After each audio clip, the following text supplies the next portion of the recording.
Bismillahirrahmanirrahim. Assalamualaikum warahmatullahi wabarakatuh. Subhanallah walhamdulillah wala ilaha illallah wallahu akbar. La haula wala quwwata illa billahil aliyil azim. Allahumma salli ala Sayyidina Muhammad wa ala alihi wa ashabihi ajma'in. Amin ya Allah. Tiada Tuhan selain Allah yang menciptakan kita, yang mengurus diri kita, yang maha tahu apapun yang terjadi pada diri kita, maha tahu segala kebutuhan kita, maha tahu apa yang terbaik bagi kita. Allah menyuruh kita berdoa bukan karena Allah tidak tahu. Apapun yang kita doakan pasti Allah tahu. Doa bukan memberitahu Allah. Dia maha tahu segala-galanya. Doa yang baik adalah doa yang menjadi ibadah. Doa yang baik adalah doa yang membuat kita masuk ke dalam posisi benar-benar jadi hamba Allah. Dan menuhankan Allahnya itu benar-benar menuhankan Allah. Jadi si doa itu diperintahkan oleh Allah kita berdoa selain hanya mengucap, tapi yang paling penting hati kita betul-betul jadi merunduk jadi hamba Allah. Dan tiada selain Allah yang diminta selain hanya Allah. Nah, kalau doanya sudah seperti ini, dekat dengan diijabahnya.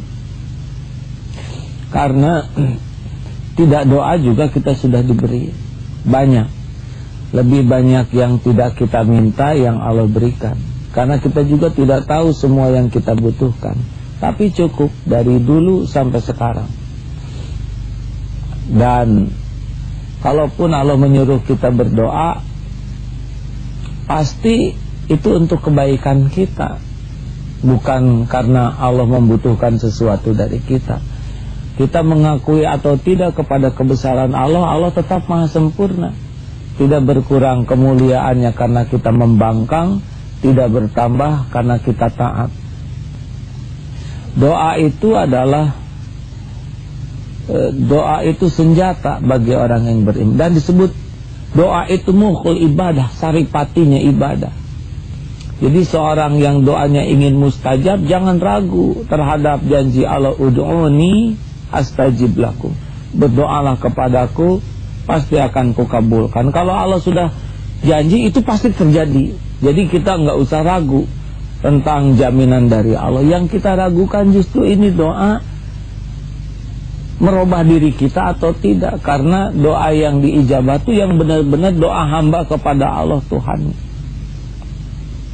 Nah, coba kita lihat. La haula wala quwwata illa billahil aliyil azim. Tiada daya, tiada upaya kecuali dengan kekuatan dari Allah yang maha agung. Kita benar-benar hamba yang enggak berdaya di hadapan Allah tuh enggak ada apa-apanya. Dan Allah lah satu-satunya yang kuasa perkasa. Ini udah benar kan? Kalau doanya dengan begini, hati merunduk.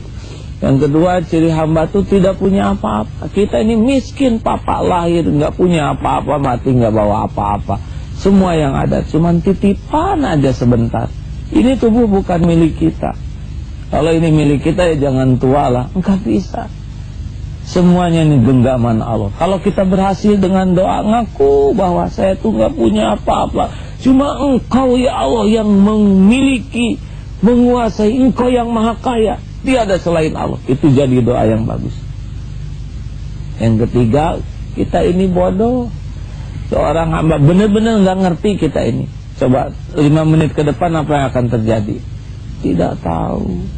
Dalam hidup ini kita nyaris nggak tahu. Walaupun kita rapat mengadakan perencanaan, tapi kita tidak pernah tahu detail apa yang bakal terjadi.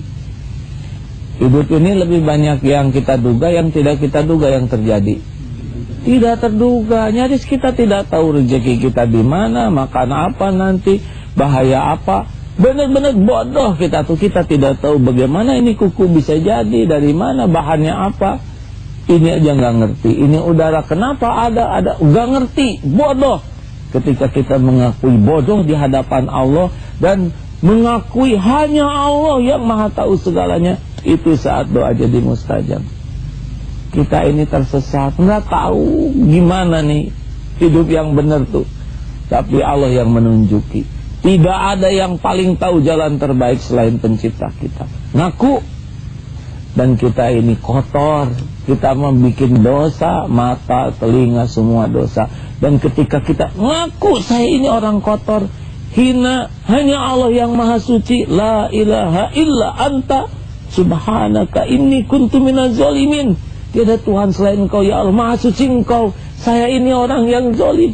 Ngerumbruk. Jadi tuh, insya Allah itulah saat doa mustajab ketika kita betul jadi hamba Allah yang menuhankan Allah dengan tauhid yang benar. La ilaha illallah.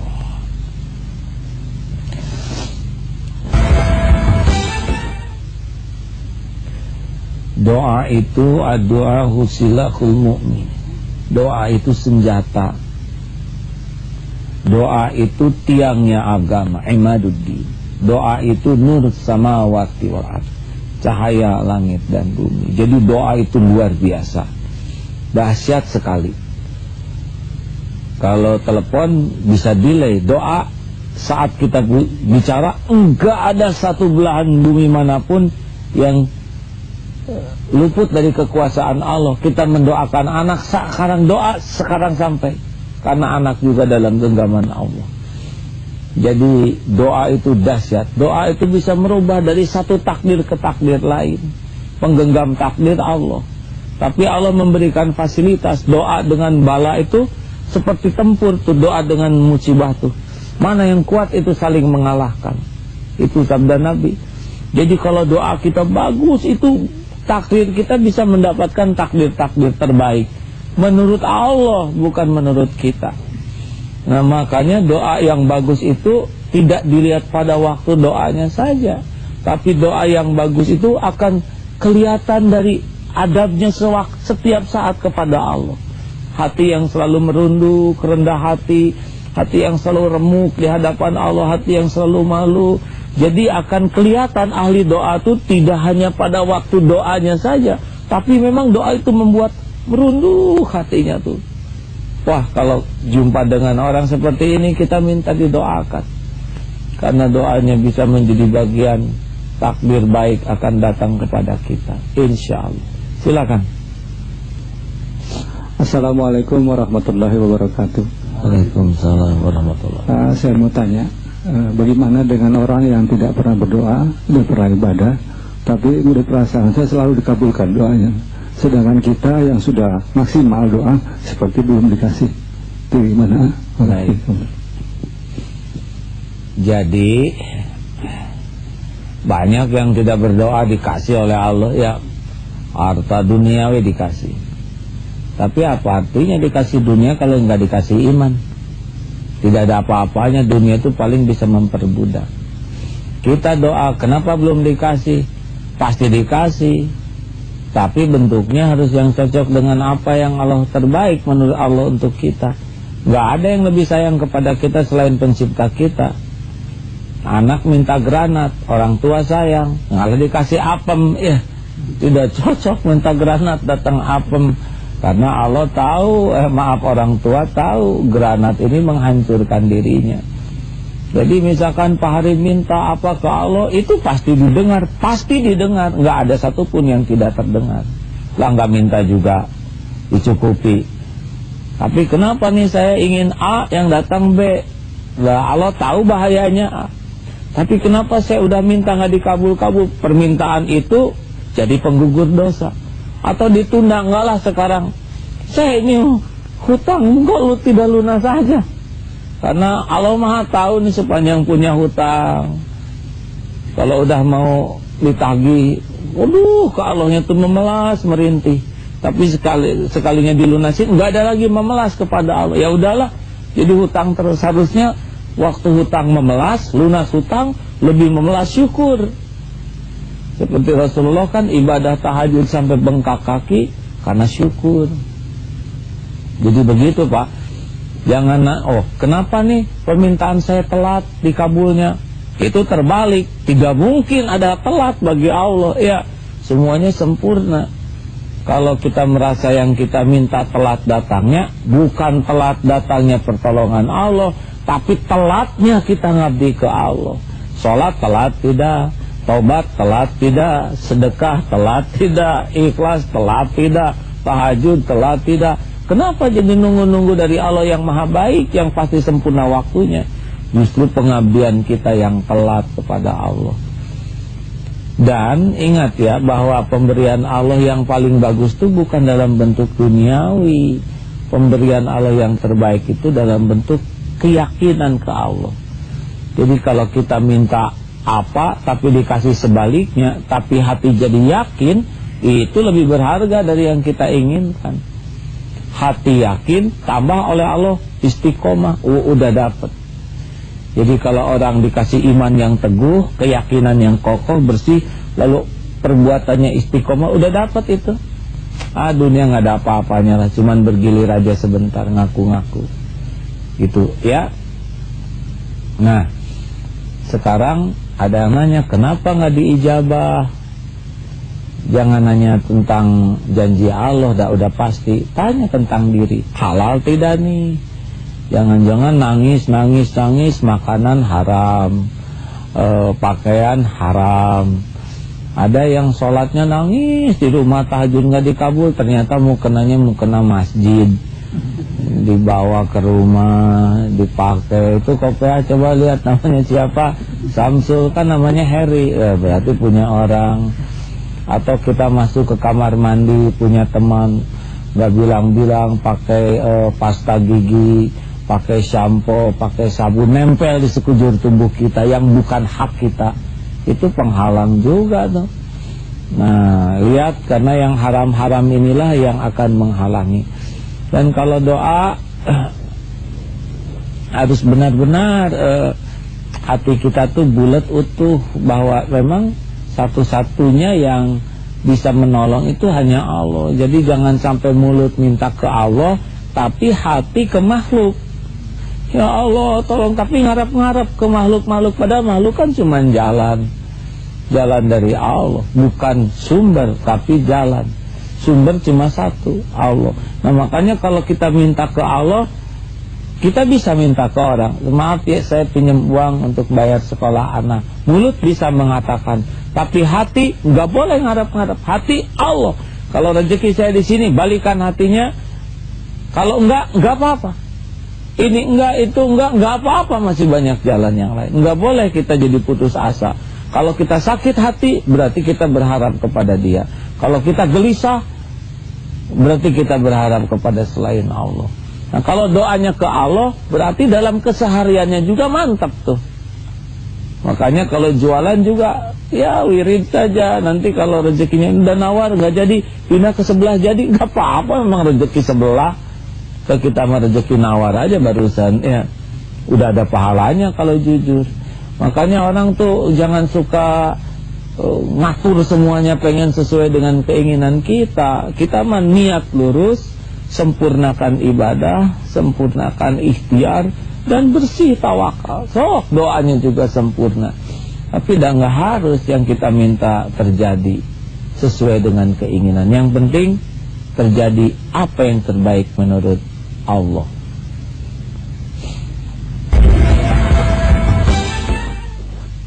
Assalamualaikum warahmatullahi wabarakatuh. Waalaikumsalam. Saya mau bertanya, kira-kira hal apa saja yang harus diperhatikan pada saat kita berdoa? Terima kasih. Baik, tidak ada contoh terbaik dari pendoa selain Nabi. Jadi kita jangan ngarang.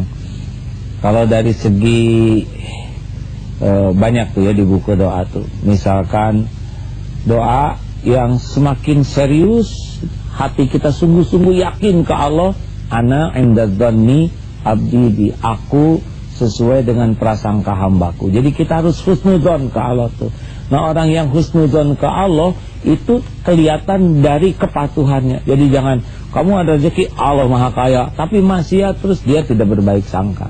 Orang yang berbaik sangka kepada Allah pasti dilakukan ketaatan.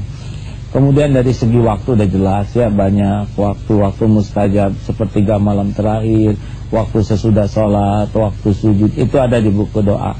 Juga waktu hujan lebat, nah, ya. Bisa ketika hujan lebat tuh jodoh. Walaupun kenapa kamu nggak ada hubungannya hujan lebat dengan jodoh, berarti dia nggak ngerti.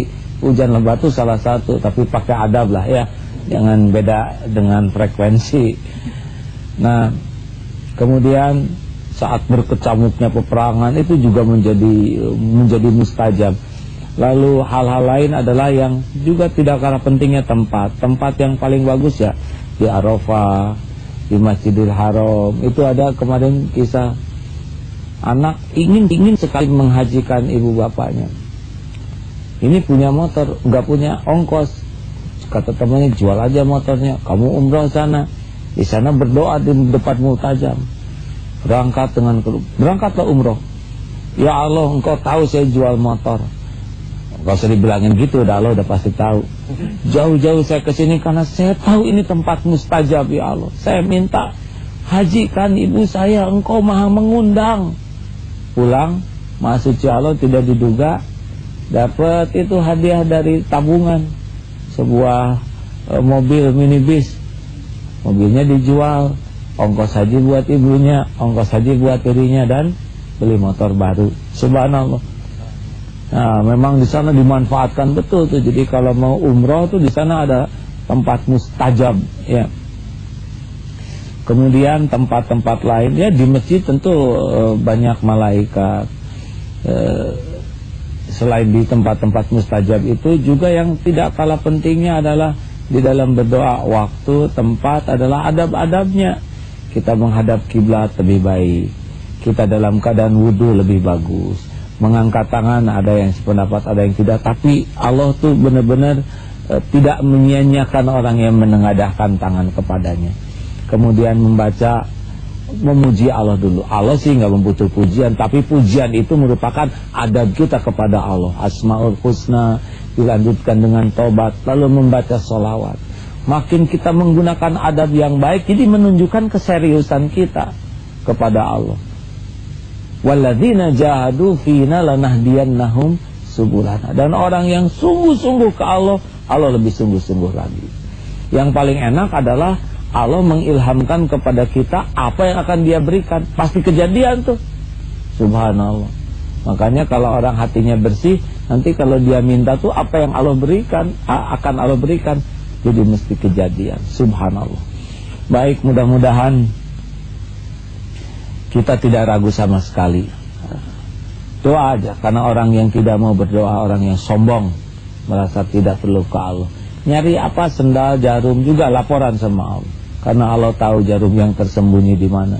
Ya, apapun besar kecil minta kepada Allah. Karena Allah lah satu-satunya yang bisa menolong kita dengan caranya. Allahumma sholli ala sayyidina Muhammad wa ala alihi wa ashabihi ajma'in. Alhamdulillahi rabbil alamin. Ya Allah, ya Hayyu ya Qayyum, bi rahmatika nastaghits. Rabbana zalamna anfusana wa illam taghfir lana wa tarhamna lanakunanna minal khasirin. Duhai Allah yang maha menatap, maha mendengar, ampuni seluruh dosa-dosa kami. Sekelam apapun masa lalu kami, segelap apapun kehidupan yang pernah kami jalani, senista apapun aib-aib kami, bersihkan ya Allah. Allahumma ja'alna minat tawabin, wa ja'alna minal mutatahhirin, wa ja'alna min ibadika salihin. Allahumma ighfir lana wa liwalidina warhamhum kama rabbawna shighara. Ya Allah, selamatkan ibu bapak dunia akhiratnya, sayangi ya Allah. Selamatkan keluarga kami. Rabbana hablana min azwajina wa dhurriyyatina qurrata a'yun waj'alna lil muttaqina imama. Allahumma ighfiril mu'minina wal mu'minat wal muslimina wal muslimat al ahya'i minhum wal amwat Ya Allah, golongkan kami menjadi para pecinta-Mu yang bulat utuh hati ini untuk-Mu. Jadikan umur yang tersisa ini semuanya untuk-Mu ya Allah. Hanya karena-Mu, hanya di jalan-Mu. Rabbana atina fid dunya hasanah wa fil akhirati hasanah wa qina adzabannar. Subhana rabbika rabbil izzati amma yasifun wa salamun alal mursalin. Alhamdulillah.